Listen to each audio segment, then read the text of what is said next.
नमस्कार दोस्तों, मैथ महारथी चैनल पर आप सभी लोगों का स्वागत है। जैसा कि थंबनेल से पता चल गया होगा कि मैं बीएसएससी काउंसलिंग के बारे में बात करना चाहता हूं। तो जैसा कि आज लोग गए थे, बीएसएससी के जितने कैंडिडेट थे उसमें 100-200 के करीब वहां पर पहुंचे थे, क्योंकि सब लोग नहीं पहुंचते हैं और मतलब बैठे बैठे चाहते हैं कि आयोग मान जाए। तो ऐसे थोड़े ना होता है, आप लोग को भी आयोग जाना पड़ेगा। अगर मास लोग बहुत संख्या में अगर पहुंचेंगे तो उसका बहुत ज़्यादा असर पड़ता है आयोग पर।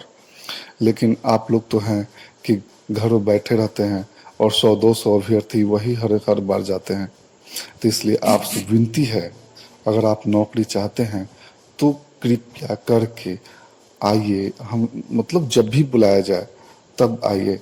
अगर नहीं आएंगे तो कैसे मानेगा आयोग? क्योंकि अगर भीड़ रहती है, ज़्यादा कैंडिडेट रहेंगे तो उसका असर ज़्यादा होता है। तो जैसा कि आज पता चला कि आयोग मतलब 10% से ज़्यादा अभ्यर्थी को नहीं बुलाएगा। जितना सीट है उससे उससे 10% से ज़्यादा ही अभ्यर्थी को मात्र बुलाएगा। हालांकि पिछले बार जब हम लोग प्रदर्शन में गए थे तो विकास गुप्ता ऑफिशियल जिनका चैनल है वो सचिव महोदय से बात किए थे, तो उस समय आश्वासन भी दिया गया था कि 2.5 गुना कैंडिडेट को ही सिर्फ बुलाया जाएगा। 2.5 गुना कैंडिडेट को ही बुलाया जाएगा। अगर 2.5 गुना कैंडिडेट को बुलाया जाएगा तो करीब 30,000 के लगभग अभ्यर्थी उसमें शामिल हो जाएंगे। और जो 2016 के कैंडिडेट हैं या जो फर्जी कैंडिडेट हैं वे सब ऑटोमेटिक बाहर हो जाएंगे और मात्र 10 से 15,000 अभ्यर्थी मतलब जेन्युइन जो बचेंगे। और इसके कारण सीट फुलफिल हो जाएगा, मतलब सीट एक भी खाली नहीं रह पाएगा। लेकिन जो हमारे अध्यक्ष महोदय हैं वो मुकर गए और आज भी 10% से ज़्यादा मतलब अभ्यर्थियों के से नहीं बुला अभ्यर्थी से ज़्यादा नहीं बुलाना चाहते हैं।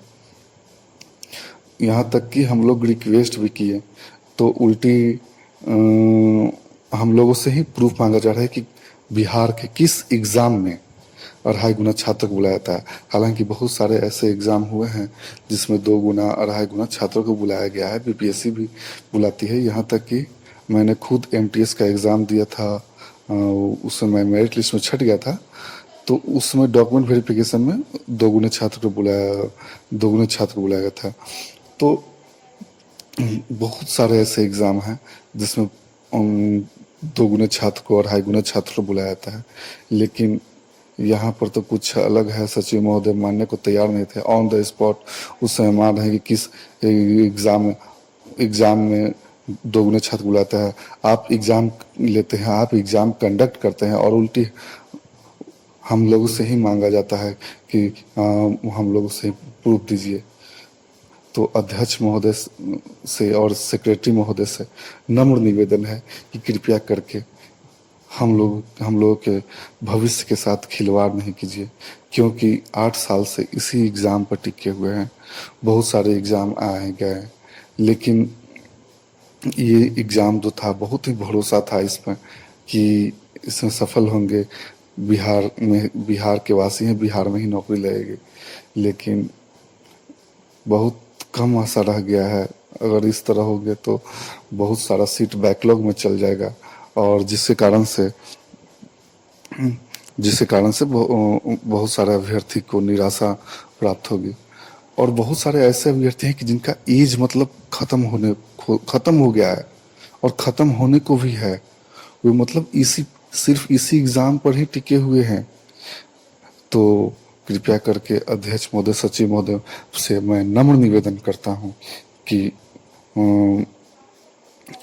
हम लोगों की भी बातें को सुनिए और एक मिसाल पेश कीजिए कि जिससे शायद आने वाले समय में आप लोगों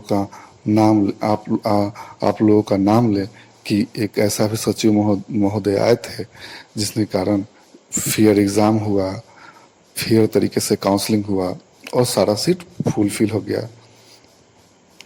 और हाँ, एक निवेदन और उन लोगों से भी कहना चाहता हूँ जो पहले से जॉब में हैं, कृपया करके कुछ ऐसे कैंडिडेट हैं जो जॉब करते हैं ऑलरेडी और अच्छे पद पर हैं, तो उन लोगों से निवेदन है कि जो अभ्यर्थी नौकरी नहीं करते हैं और सिर्फ इसी पर डिपेंडेंट है, तो उनके खातिर कम से कम आप लोग काउंसलिंग करवाने नहीं जाएं।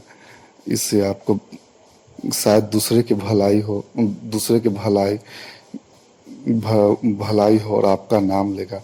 इसलिए कृपया करके आपसे हाथ जोड़ के निवेदन है कि ऐसे अभ्यर्थी जो पहले से जॉब करते हैं, अच्छे सरकारी नौकरी में हैं, तो वे काउंसलिंग में नहीं जाएं, तो बहुत मेहरबानी होगी।